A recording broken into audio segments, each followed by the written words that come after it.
Well, what's up, Red Letter Leaders? It is great to be with you on this month's webinar. We've got an amazing guest named Greg Finke, who I'll introduce in a moment. But we're really excited that you're here with us today. So if you are here, would you let us know who you are and where you are watching from and what church you serve?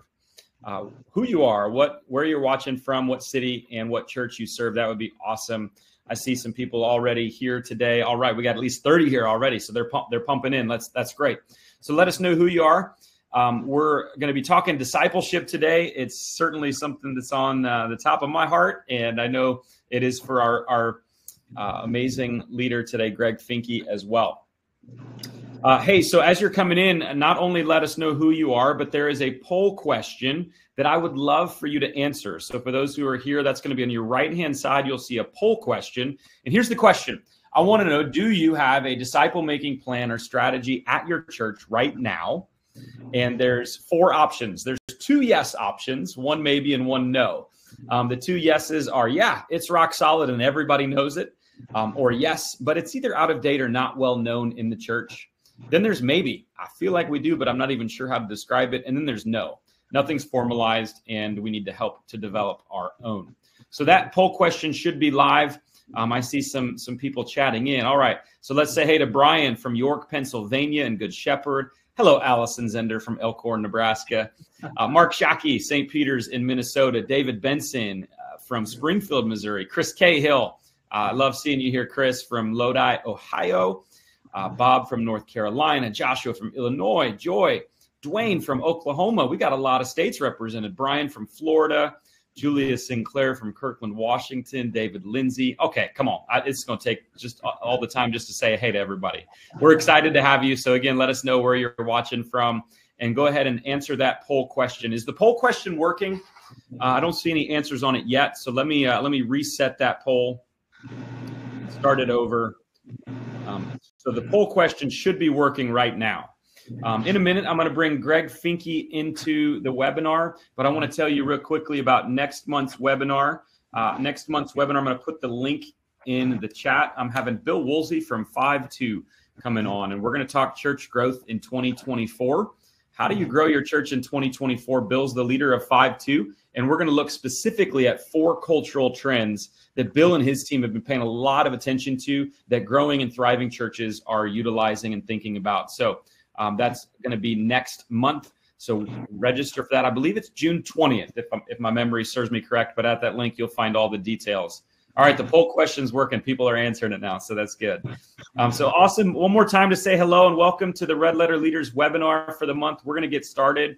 We'll have about 45 minutes or so of conversation with our guest, Greg Finke, today, and have some time for Q&A at the end. So if you got any questions as we go through, you can put them in the chat. You can see there's a chat button there. There's also a Q&A only button. Q&A only is the best place to put them. If you put them in the chat, I'll try to find them, but no guarantees because it looks like we got a chatty bunch today, which I love. So here we go. Let's welcome in today's guest. Greg Finke is an incredible leader and pastor. He's been in ministry for more than, 3 decades now? Is that right, Greg? Starting to add up. Yes, sir. Starting to add up. Yeah, there you go. And he's led some fast-growing churches in his ministry and not long ago started an incredible ministry called Dwelling 114 that we'll tell you a little bit about today. And Greg is a disciple of Jesus first and foremost. He and I both think, eat, breathe, and sleep discipleship. So you got 2 Lutheran disciple guys talking today, having a great conversation. And one of the things that I want to make sure is that you hang on till the end today, because Greg's got something for every single guest that's here with us today. So hang on to the end to get that. Greg, we got a lot of great people here today. And so I'm excited to talk discipleship with you. So I want to jump in. I want to start with 2 statistics. So the first statistic I want to share with you is the one from 2022. In 2022, LifeWay Research did a study and found that the greatest needs that they said they needed to improve in and were willing to invest in was disciple making. It came in at 63% ahead of technology, leadership skills, communication, everything else. So when you hear that, nearly 2/3 of our pastors know that discipleship is a need and they're willing to invest in. What does that mean to you, or what do you think about when you hear that statistic? Well, there's a couple things that come to mind. The first is that very few pastors have been effectively discipled. I mean, all of us have been discipled. That's one thing we want to talk about a little bit, is that discipling is going on all the time. It's just, to what end are we discipling? And I think what we're seeing is that many of us that came through educational processes, seminary, etc., that we have been well prepared in terms of thinking and discussing and reading, but we all feel underwhelmed by what do we do with it. And I think so we ourselves struggle to know how to disciple others because we have ourselves not been effectively discipled. And so, being able to think in terms of, what do we do about that? I think the first thing we have to do is we need to have some sense of clarity about what discipleship is and to what end are we discipling people. My favorite story is several years ago, we launched Joy 114 about 13 years ago now. And right at the beginning of that, I was talking with a group of pastors about discipleship. And it was indeed, didn't mean it to be, but it was a little vague, a little general. But we were saying we wanted to be focused on discipleship as senior leaders of the congregations that we were shepherding. And so they all went home. They were fired up. The very next day, one of the pastors had an elders meeting, and he came in fired up about discipleship, and we got to be all about making disciples. And the room was energized, and there was lots of conversation. And finally, one of the elders kind of sheepishly raised his hand, and he said, "Pastor, this is all exciting, but I just got one question. If we're supposed to make disciples, what is one?" And until we answer that, we don't know what process will be most effective, most efficient at producing that which we say we're here to make. And so that's where I think a lot of these numbers that we see about, so many pastors feeling like, yeah, I need some help here, starts right from the beginning with that lack of clarity, because clarity leads to intentionality. Without clarity, I don't know what to do. Yeah, I think that's so wise and such a good way to start. Is we know it's important, but what are we producing? What is a disciple? And I think that leads to a lot of the confusion. And I'm looking at the early results for our poll question, Greg, and we see it represented right there. We've got 4 answers for it. 2 of them are yeses, 1 maybe, 1 no. And nobody has picked the strongest yes, which is, yeah, we got a plan. It's rock solid and everybody knows it. There's 24% here that says, yeah, we got a plan, but it's either out of date or not well known. 21% maybe, which to me, if you're at a maybe, it's probably more a no, which is 54%. Nothing's formalized, and we need to develop our own. And so before I give you the second statistic, yeah, let's pause for a moment then and talk about what you just mentioned. We all know we want to make disciples, but what is one? And so how would you answer that question? Because I think if we're talking discipleship today, it's really important that we're all at least somewhat on the same wavelength or understanding of what we're trying to do here. Yeah, well, 2 things. Let me go back to what you just did with the poll. When I work with churches, a lot of times what we'll do is we'll give them a big piece of paper and we give them several minutes to break into teams and to illustrate what is their discipleship process. Lay it out so that if I'm walking in, I can look at this illustration and know exactly what I'm in for. And it's always a interesting experience to then see the results, because for several of them, what they'll do is they'll put together what we would call an assimilation process. It's not a discipleship process. It's how to bring them into, being active in the organization with, small groups or service, but not really a way of discipling people. Assimilating, yes. Discipling, not so much. And then the other side of it is a lot of dear people just go, our discipleship process is introduce them to the pastor, and then hopefully he'll do something with them, right? And you gotta love the transparency and the authenticity of that. But it really is, again, that lack of clarity that leads to that kind of hodgepodge. Here, Pastor, you do something with them, rather than everybody understanding what a disciple is. How do we make disciples? And then we have not one or two church professionals trying to do it, but everybody gets to play. Everybody gets to get off the bench. And now we got ourselves a multiplication, a discipleship movement, if you will. And so if we ask, what is a disciple? A disciple is, certainly someone who follows Jesus with the goal of becoming more and more like Jesus. And, anyone that hears that, first of all, says, well, how am I going to be more like Jesus? And we always try to help them go, you'll never be mistaken for Jesus. No, but that is not the goal. Oh my gosh, is that Greg or is that Jesus? No, it will never be that way. But even if we become a little more like Jesus, again, by the power of the Spirit, working through the Word and all that, but if we become even a little more like Jesus, we'll do everybody around us a lot more good. And so that's the goal, that we are helping people to become more, live like Jesus. Now, the question is, what does that look like? What does this living like Jesus look like? Well, Jesus lived on purpose. He lived with a sense of mission. And what was that mission? It was to live a life of love, where he was able to serve people with his words, with his actions, with his very presence. And so that is likewise, what are we when we are being discipled?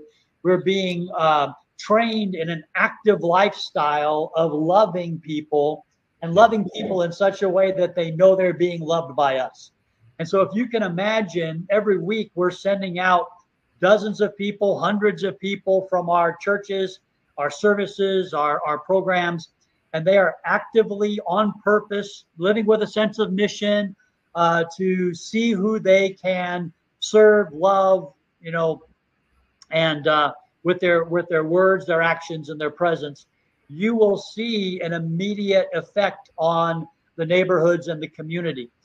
Because now we know what a disciple is. A disciple is someone that goes out and in the abundance of who they are in Jesus and what they've got from Jesus, going out and the best they can live a life of love for the good of others like Jesus. Ephesians 5, verse 2. Yeah, that's so good. Yeah, and I put there, what you said, someone who follows Jesus and becomes more and more like Jesus. And of course, as we adopt his lifestyle and the way in which he does things, it does change our community. And so I had the second stat that I mentioned, and I think based on what you've said, I think I know the answer already. But in our nation right now, 63% of people, this is Pew Research in 2021, still self-identify as Christian. So like when I listen to the media, it doesn't feel like that. So I've always said we're actually still not a post-Christian nation. We're a post-disciple nation, because Barna says we're down to 25% practicing Christians. That was 2020. I bet that's closer to 20% now. And so to me, the gap is we've created believers, people that profess Jesus, but not followers or disciples. Is that what that statistic means to you? And if that's true, how do we turn somebody or motivate someone beyond just belief to a life of following? Yeah, well, we addressed this. You gave me the opportunity to post a blog with Red Letter Challenge just a couple of weeks ago, and that was one of the major things we wrote about there. And it's that basically we think discipleship is scholarship. And so what we do is we are very good at gathering our people for the sake of hearing the word, studying the word, discussing the word, reading the word, singing about the word, praying about the word, and all that's great. But if all we do is receive and understand and believe the word, then we go home and we wait until we get to gather and do it again next time, then we have all the people around us and where we live, where we work, where we hang out, work out, all those people are unaffected by what we have understood and believed and memorized and all those good things. And so that the way we turn that from just people believing and receiving, which is first, don't get me wrong, how will they know unless they hear, but to then putting these things into practice for the good of others, because after all, that's why Jesus told us to believe and do what he's given us to believe and do, so that we believe we are his, we believe we have his gifts in abundance, and then he tells us, now go and freely give those out to the people around us. Looks like love, looks like laughter, looks like hospitality, looks like service. It's actually a lot of fun. And wouldn't it be cool if that when we come into a room, come into a gathering where we are known, that people are glad to see us, because we're the love people, we're the laughter people, we're the wisdom people, right? And to send out a whole church that. Now, I would say this, going back to, the Pew Research and Barna Research that says we're down to, 25% practicing Christians. Again, I think that number is so low because we have a very narrow way of defining what a practicing Christian is. And frankly, that number as it stands being so low, I think is, again, indicative of how boring we have made following Jesus. We say, hey, you come and sit and listen to me talk, and then I'll ask you questions about it, see if you get those right or not, and then we'll come back and do it again next week. Doesn't that sound like fun? That rather, sounds like fun to me. Yeah. And that's why I say it's, if it's coming and studying, yeah, I can see why, the numbers are going down. Even I don't want to do that. But if it's about studying for the sake of going out and living an adventure with Jesus for the good of others every day, and that our gatherings is about sorting that out and unpacking those experiences. What went well? What didn't go so well? What did we learn? What are we going to do next? And by the way, let's read some more of God's word, because that will inform us about the power and the pathway that we get to walk with Jesus as we head back out. That's good. What do you think it is that is really, because the things you mentioned, like love, laughter, I heard hospitality, I think I heard happiness, wisdom, like all of these are good things. I heard the word adventure, like all of these are good things. So if that's what following is, then why don't people, like, what's stopping a person from who does say, I believe in Jesus, from following him, if that's the end result? Like what's the drawback, or why aren't we then stepping into that? Is there something culturally or going on in our world now that is pushing against those things, or how would you answer that? Well, it's always easy to blame the world, but the world's the world. It always has been. Why is it in parts of the world where the world is even more aggressively the world against the church that the church is thriving?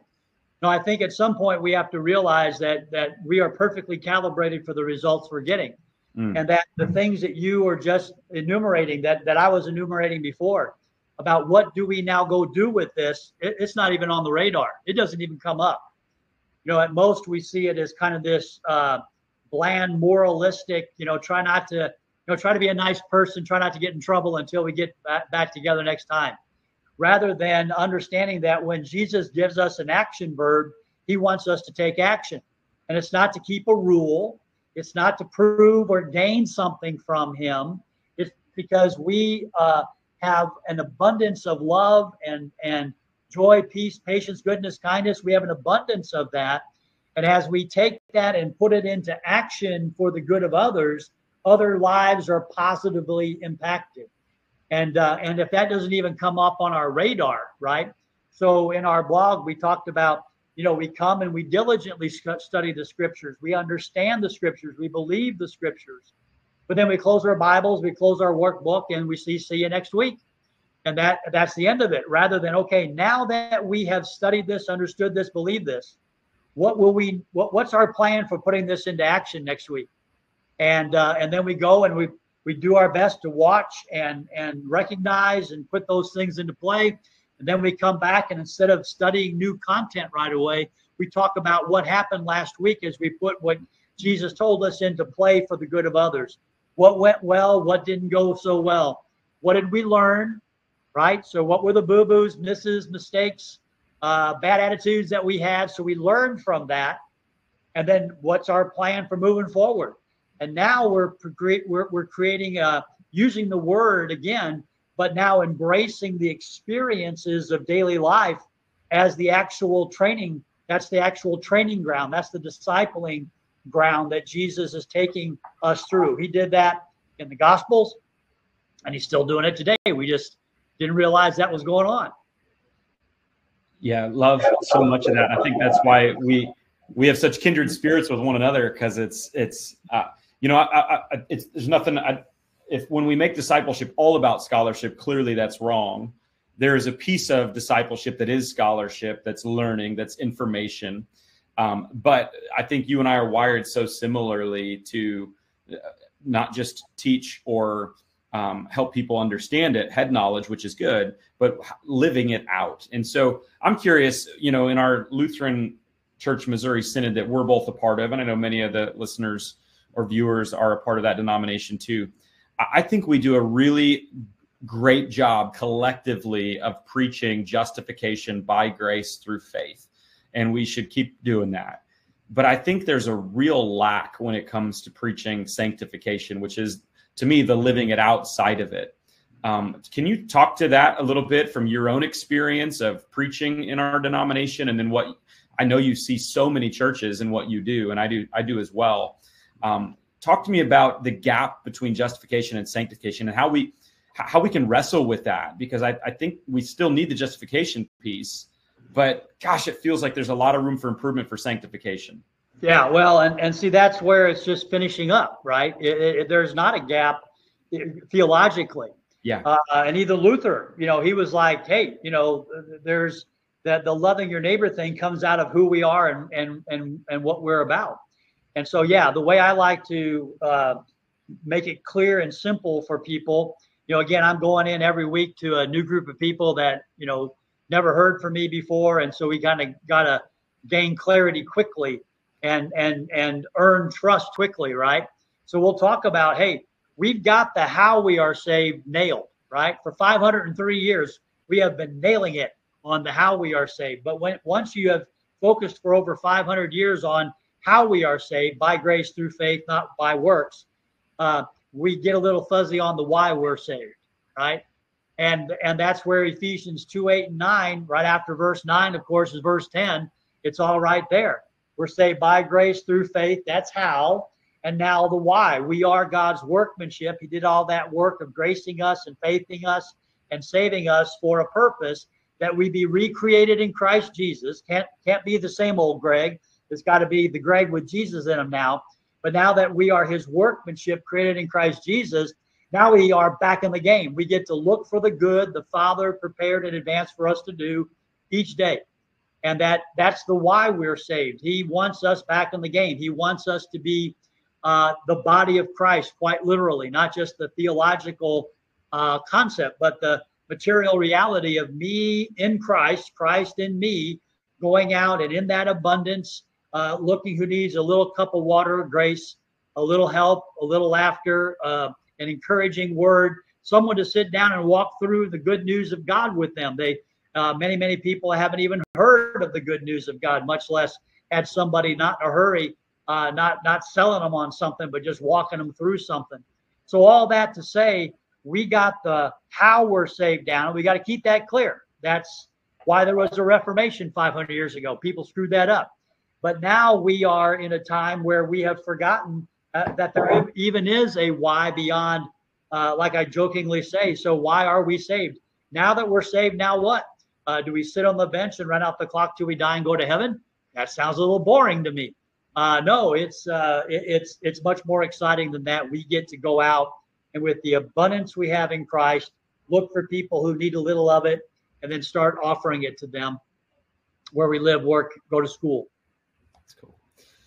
Love it. Hey, awesome, Greg. We're doing great right now, and we want to say hey to everybody that's joining us after the first few minutes. This is the Red Letter Leaders webinar for the month of May, talking with pastor and leader Greg Finke, the founder, visionary, and leader of Dwelling 114. We're talking discipleship today, such a big issue in our church, and we all know it's important, but many of us are not quite sure what to do. And so that's where we're at right now in the conversation. So welcome to all that are joining a little bit late. Seeing some good comments. Thanks, Doug and Dale and Ronald. I find that fascinating. couldn't find Ephesians 2:10 in the Lutheran Small Catechism. That's pretty wild that amazing masterpiece of a verse, that workmanship of a verse isn't in there.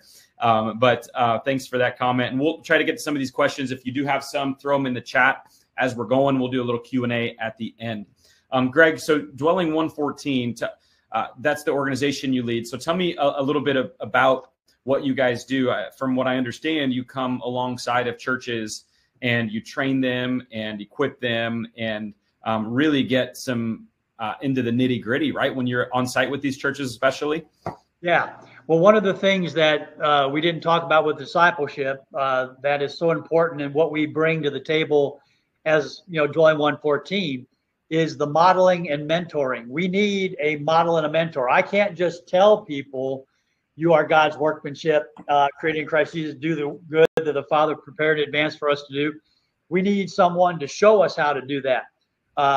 And so that's where relationship and having someone model it and mentor me in it is so important. And so that's why we offer not just our books and our videos, which certainly are important in clarifying and simplifying so people can go, oh, so that's what you're talking about. I can do that.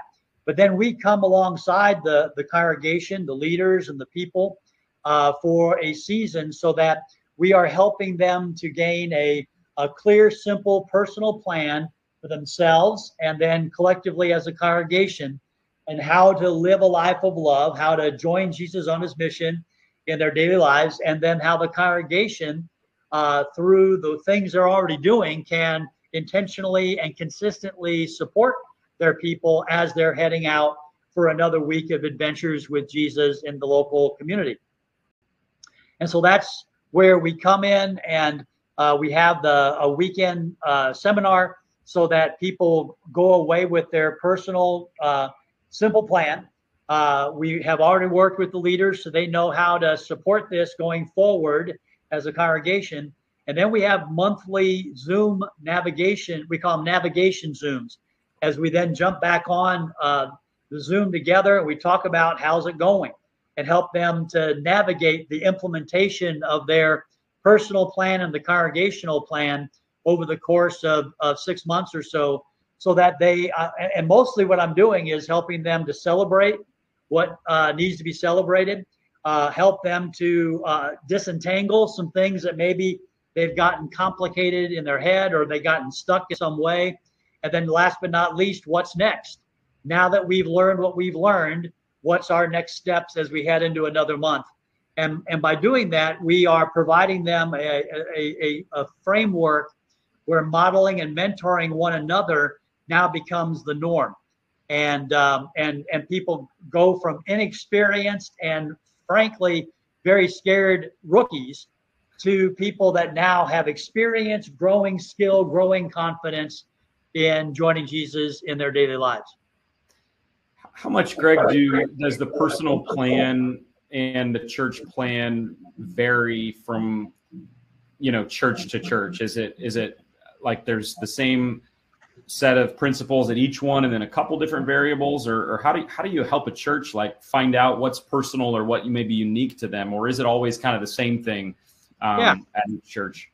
No, great question. So here's the two different answers to that question. The first answer is Jesus has already given us what we're supposed to do, right? We don't have to make up new stuff. We don't have to scratch our head. We don't have to, come up with something new.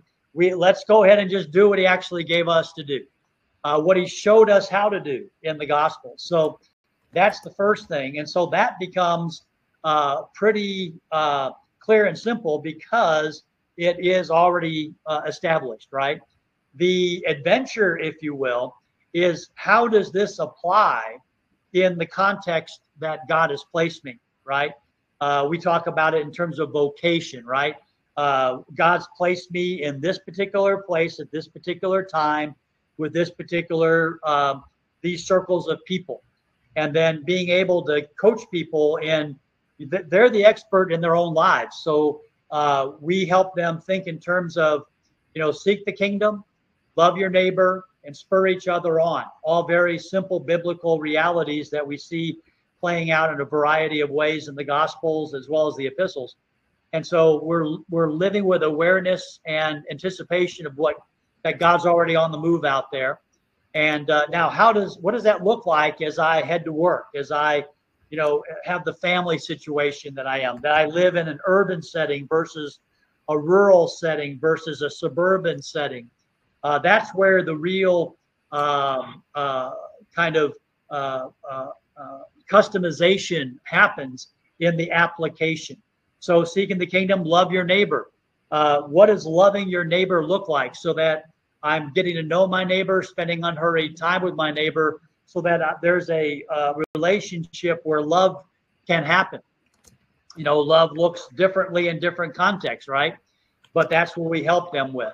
And then to spur each other on, that's a congregational priority, that if we follow Hebrews 10, 24, 25, let us consider how we may spur each other on to love and good works. What if instead of memorizing that, we actually started doing that, right? And so let's do both. And so that way we have very simple ways for, as often as people gather back in their homes at the end of the day, if they're still in a season of life where they have people in their household with them, or at the very least, as we gather at the church for our rehearsals, our studies, our meetings, our fellowship, that we take time to talk about, hey, what are you seeing out there? What's God doing? Who's he bringing across your path? And how's it going loving your neighbor? What's their name? What's their story? Where are they walking? What's their life with or without Jesus like? And that those kinds of simple questions that we ask each other spur each other on. And again, some congregations are very small and some are very big. And the bigger the congregation, the more ways that people can kind of fall through the cracks. So we work in a certain way with small congregations, a certain way with medium-sized, and then the larger the congregation, the more intentional we have to be to make sure their people aren't just sliding in, getting there what they're looking for on Sunday and sliding away again. So all that requires a lot of customization. It's good. I'd love to know, obviously there's customization at each one, but kind of looking at it collectively, which I know you and I do a lot when we think of discipleship. Are there, because part of the problem, because we both sat in that lead pastor position, and now we may have some of those listening here and they're looking at us too, like, you guys aren't lead pastors, you're in the discipleship space. So of course it's stuff you're thinking about. It can feel a lot like all this disciple making, all this discipleship stuff. And so help me understand, like, again, collectively, are there things that we're already doing well that maybe we can just leverage a little bit more, so that we don't need to completely reinvent everything, if that makes sense? Yeah, no, absolutely. And I would say this, that the, everything we're doing has a purpose. And yet I think we sometimes don't take time to identify what the purpose is for what we're doing. And because of that, we have mistaken, and this has been true for decades and decades now, we've mistaken activity for accomplishment, right? So we have congregations that literally have been in communities for 50 years, 100 years, 150 years. And the community is unaffected by this group of people that have the love of God in abundance. And are we going out and living out that abundance for the good of others? The answer is usually no. And so it's not because we are bad churches or bad leaders, right? But rather it's because of what we have been missing. And that is, to what end are we doing all these activities, right? Is worship an end in itself, or is it a means to a greater end? Is studying the Bible an end in itself or a means to a greater end? Are all these things that we're doing, that's why, are we feeling competition with each other even because, we're doing them unto ends in themselves, or do they all point to a greater end? And that's why I say discipleship is already happening in our churches. People enter into our church, and then who are they after a year? who are they after 10 years? We are discipling them, but what are we discipling them to be and do? And like you said before, Zach, they're believers, yes, and attenders, and that's it. They believe and attend. They believe and attend. And if they believe and attend long enough, then maybe we will elevate them and elect them to a committee. And so no wonder this is dwindling, right?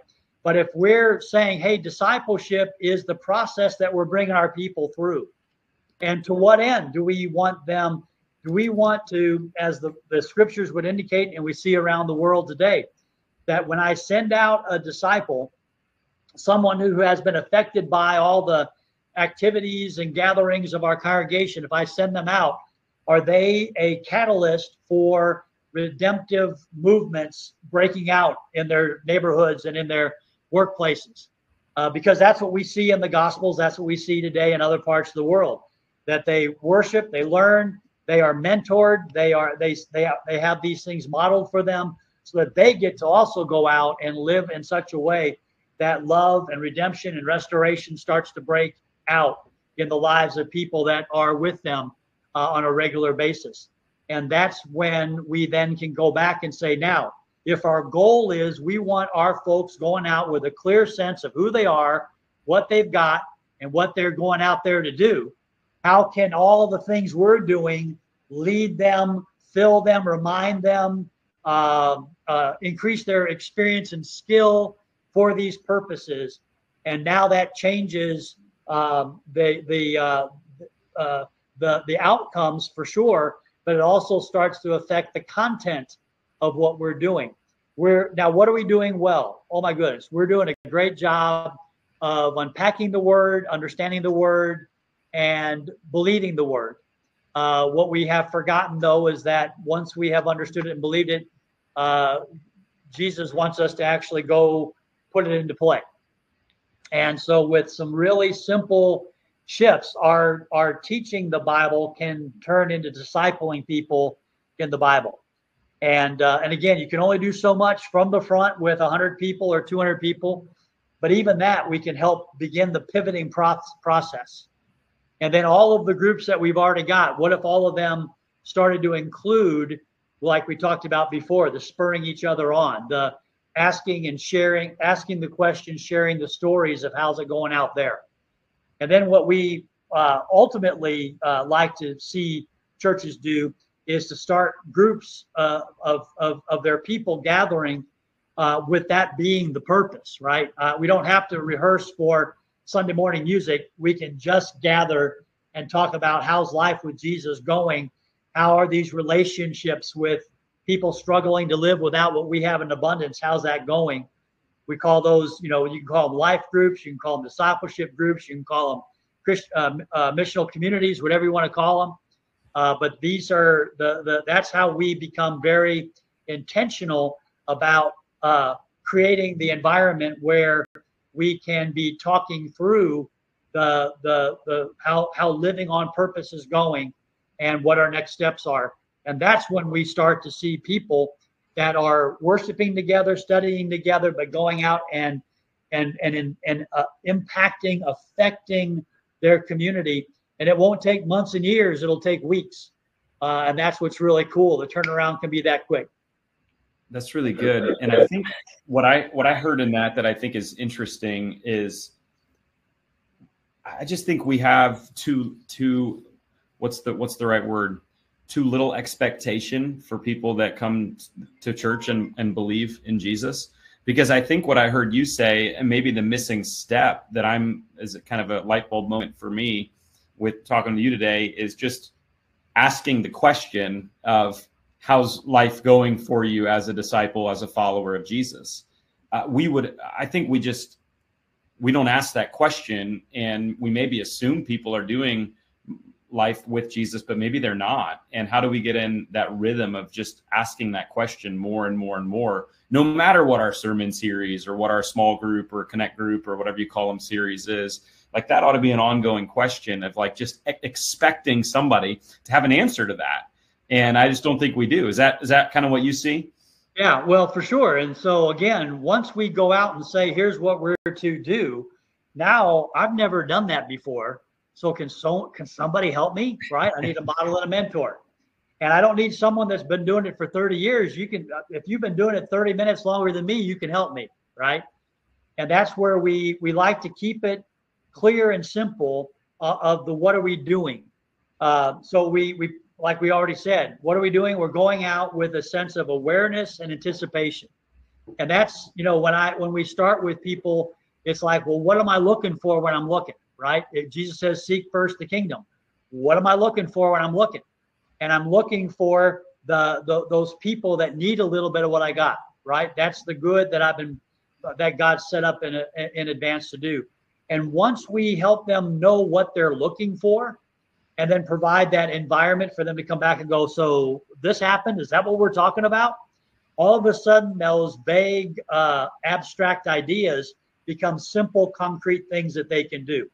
And that's what's so fun about it is with once it clicks, the now all of a sudden that's the most excited you'll ever see a 75-year-old Lutheran ever be, is when they start to see this happening. Now, by the way, I work with non-denominational Methodists, Episcopalians, Presbyterians. It's all the same.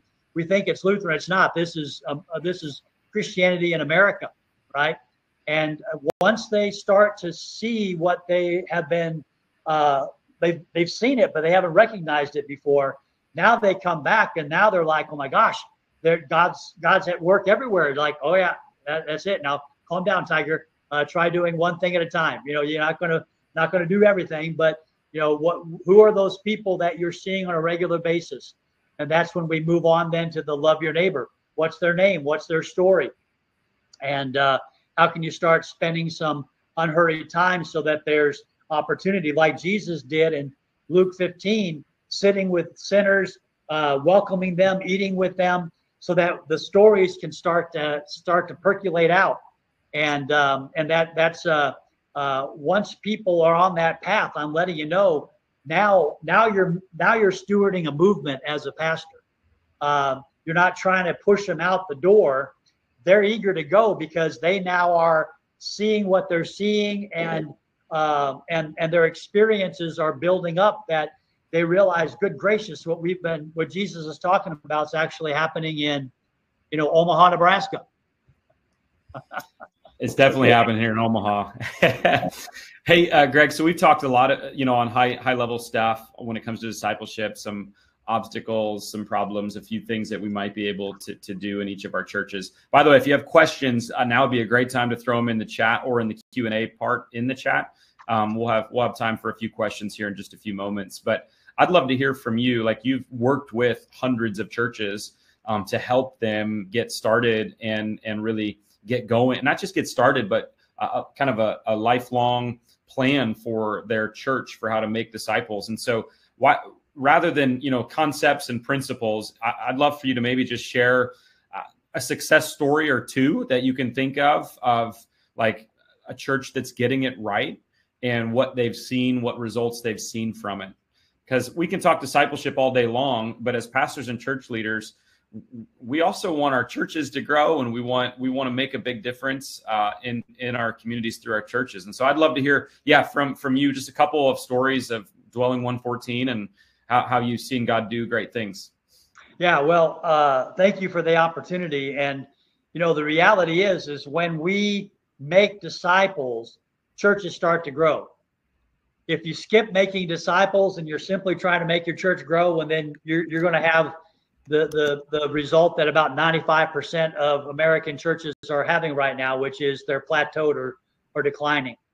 Coming and sitting and doing some singing, doing some listening, doing some praying, that's fine.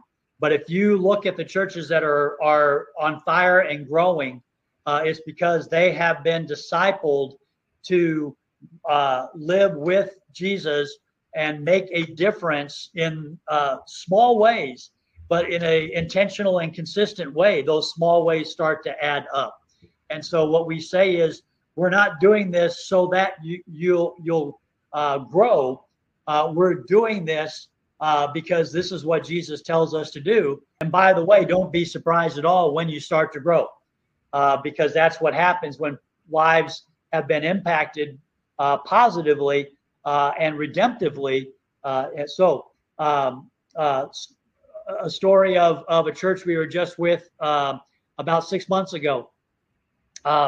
The pastor was very excited to do this, but he wasn't sure how it would how if it would have traction or not. It wasn't that he didn't love his people. He just wasn't sure they were going to get excited, right? Yeah. And again, a fairly typical American congregation. A lot of white heads out there. They've been going to church all their lives. They were willing to try something different because their church was shrinking, and now they were starting to have some accompanying problems of a shrinking, a base of people. But he was wanting to give it a try, and his leaders were like, sure, why not? Well, within a month, exactly what we were just talking about happened. His people that were in church every Sunday, they, with our training and again clarifying, simplifying, they knew what to go out and look for, and they started seeing it. And they knew that they already could get to know their neighbors and some of the other volunteer groups and whether it's pickleball or golf that they were or canasta, I think was one of the games they were in. That they were starting to see the results of being intentional, not trying to sell something, not trying to push something, but being intentional about valuing people and loving people and laughing with people, and then having these crazy conversations about spiritual matters. And this all took place over the course of not years, but months. And the pastor was beside himself. He's like, this surpassed my greatest hopes, that these dear people, they're self-motivated because they know what they're looking for. It turns out God's already on the loose out there. And now when we come to church, we're eager to share the stories and the learnings. And I preach and I teach with a different sense of being able to go out and do something with this for the good of others. And now all of a sudden, our culture, after literally about 6 months, has completely shifted. They're now a purpose-filled, mission-oriented. In other words, they have it clear and simple of the practices, and more they're talking with their other church members and over coffee or as they're in meetings together, and more people that were not even part of the original training are getting on board. And that's why I say the culture has shifted in about 6 months. And I got one church in mind with that, but that really is church after church, because again, if we do what Jesus gave us to do, we'll start to see the results that Jesus promised we would see. And whether you're somewhere in the U.S. or in Africa or Southeast Asia, it's true, because it's the God who is. Amen. And I love that so much. And I think that's one of the things I've seen, Greg, through especially our first Red Letter Challenge book, which is, really teaching people about the importance of discipleship and targets that they can hit. We did it at our little church plant in Mount Dora, Florida first. And what I noticed in it, and I was never planning on doing more with it outside of a 40-day kind of experiment. And what I noticed was when you do the words of Jesus, or when you are a disciple of Jesus, here's what happens. The community wins, because the community is always better when disciples of Jesus are present. The church grows. And the one that was the most surprising was the personal fulfillment that people, had said that they hadn't experienced that before in their faith. And I'm talking long time Christians. Yep. And that's when I knew there was something more to discipleship, and maybe even to my 40-day Red Letter Challenge, that we then started thinking, how do we get this out into more? So the same stuff you're sharing is exactly the stuff that I would just affirm. And I think we have to get better at putting it out there and challenging our people and asking them to put these things into practice and following up with them and having conversation. And so Greg, you've worked with hundreds of churches, and so there's quite a bit listening now. And so you said you were going to do something for everybody that's listening here. And so why don't you share that? Yeah. So, like Zach indicated before, it's easy to talk in generalities or even in specifics, but then it's how do we apply these things in our particular context? And they will apply because they are biblical, and they have been applied over the centuries and in places all around the world. So that part is true, but we still don't know what to do. And so that's where I'm going to offer a 30-minute consultation with anybody that would like to do that, free of charge. Just my way of helping y'all gain some clarity, gain some simplicity, and if it leads to us being able to help you in some ongoing way, great. But if you email me, and I think Zach will put my email address there for you, but email me and we'll set up a 30-minute time and we'll talk. Awesome. I'm going to put it in the chat. Greg, you can confirm that's the right one, right? finkeonthemove@aol.com. Yeah, I'm so AOL is so uncool. It's starting to be cool again. That's the Disciples email host address there. I like that. It's original. So guys, listen to that. I want to be unashamed in this. Like we do these webinars for free for you to help you. But I am unashamed to say that you should take that next step. You should schedule a half hour with Greg. At a minimum, if nothing ever comes from it, it's an awesome half hour to dive a little bit deeper into your context and to talk about discipleship. And so grab that email, send him an email after the fact and talk with him and see what happens, see what the Lord does through it. I'm really pumped about that. And I know the work has helped so many. And so thanks for offering that, Greg. I know that your time and your calendar is busy, but to have 30 minutes with you and talk, that's a pretty cool offering. So take them up on that, listeners, watchers. That's great. So I got a few questions for you. This one here is in the Q&A from Susan. They're a small church, 25 people at it for 3 years. 3 to 4 are active. The others, she says, sit and soak and great at fellowship after worship, but that's it. And so what would you say to I'd say a small church that has been at it for a bit of how they can kind of get this going? Yeah. So whether it's a small church or a big church, it's really, it's about what are we supporting each other in doing once we leave our gathering, right? And so with a church of 25, it's actually simpler to get that started because you got, if you got 10 people on board, that's, nearly half your group. Whereas if I'm working with a church of 1,000 people in worship, 500 people, that's a lot of moving cats, right? And so getting started with 25 helped them to get clear and to have a simple plan for how do we put the love of God in play for the good of others out in the community as part of our everyday life is really very simple. You just have to be clear. What is it? And that's where we say, you watch, you look for opportunities to take action for the good of another. Small things are big things. So lots of small things. And then when we get back together for that 25, we talk about what happened during the week. And I'll guarantee you, because the stories are what did happen, and it connects us much more so than just simply sitting and doing a Bible class together. I'm all for Bible classes, but the goal of the Bible class is to get the right answer about the Bible questions. Whereas when we're sharing our stories of what happened last week, we're getting to know each other, right? I've told people, or I've had people tell me, we do what we call take 10 conversations, take 10 minutes and do this. And they said, I got to know these people in 10 minutes better than I have sitting next to them in church for the last 10 years.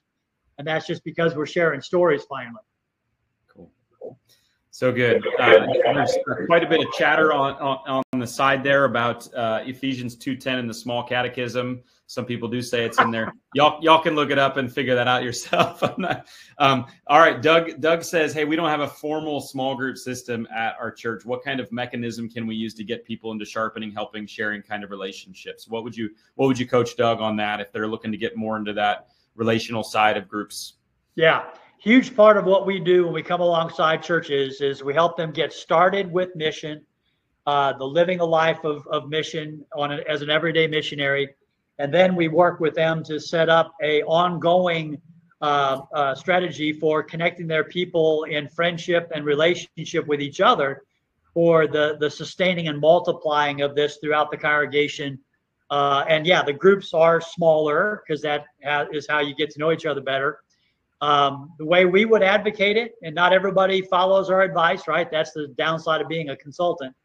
But I would really let you know, best practice is do a dump into mapping software of where all your people live, and then start with 2 or 3 people, 2 or 3 households that live in the midst of those where the natural clusterings of your people are, and start with discipling them and what it's like to live in a missional community. We unpack that in our second book, Joining Jesus, Show Me How.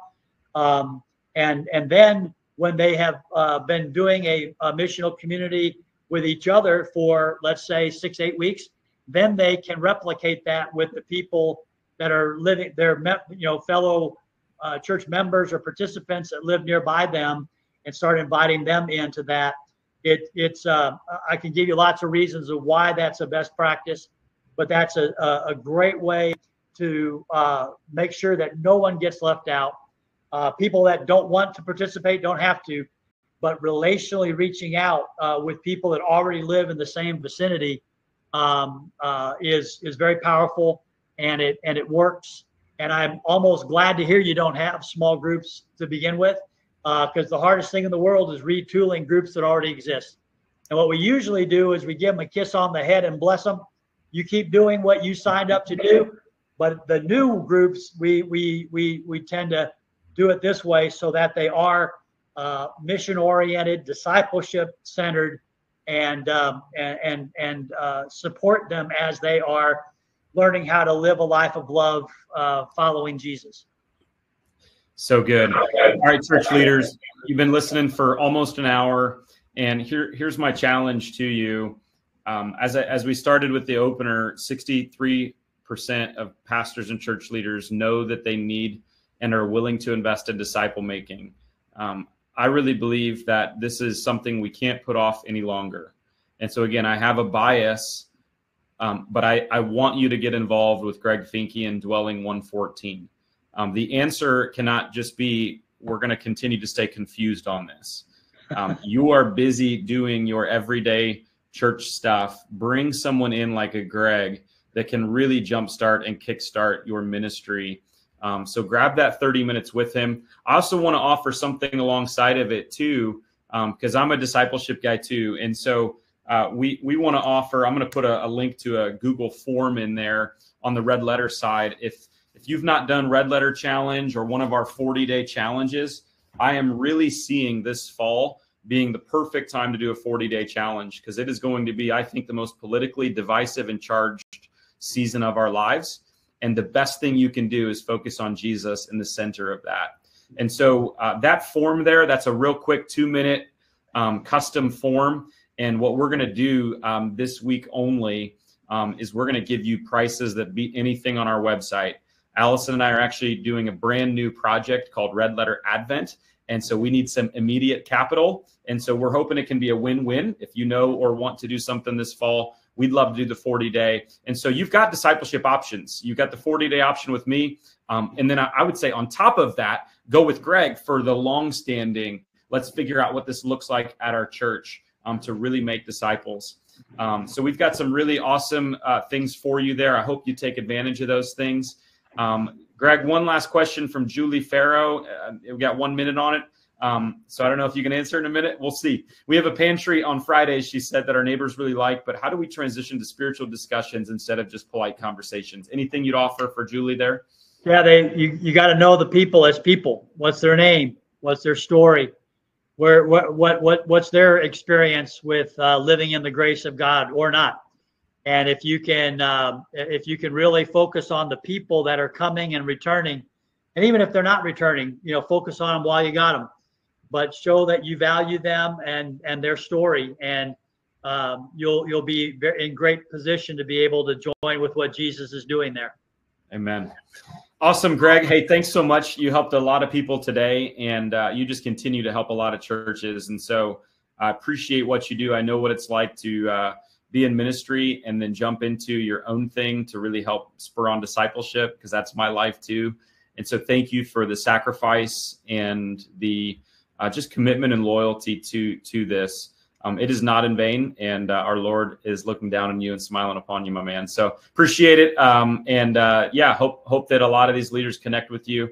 And we're at 1:00. So thank you, pastors and church leaders. We'll see you back next month for the Red Letter Leader webinar with Bill Woolsey. Otherwise, thanks so much for leading the church and helping people become greater followers of Jesus. God bless you all. Bye. Amen.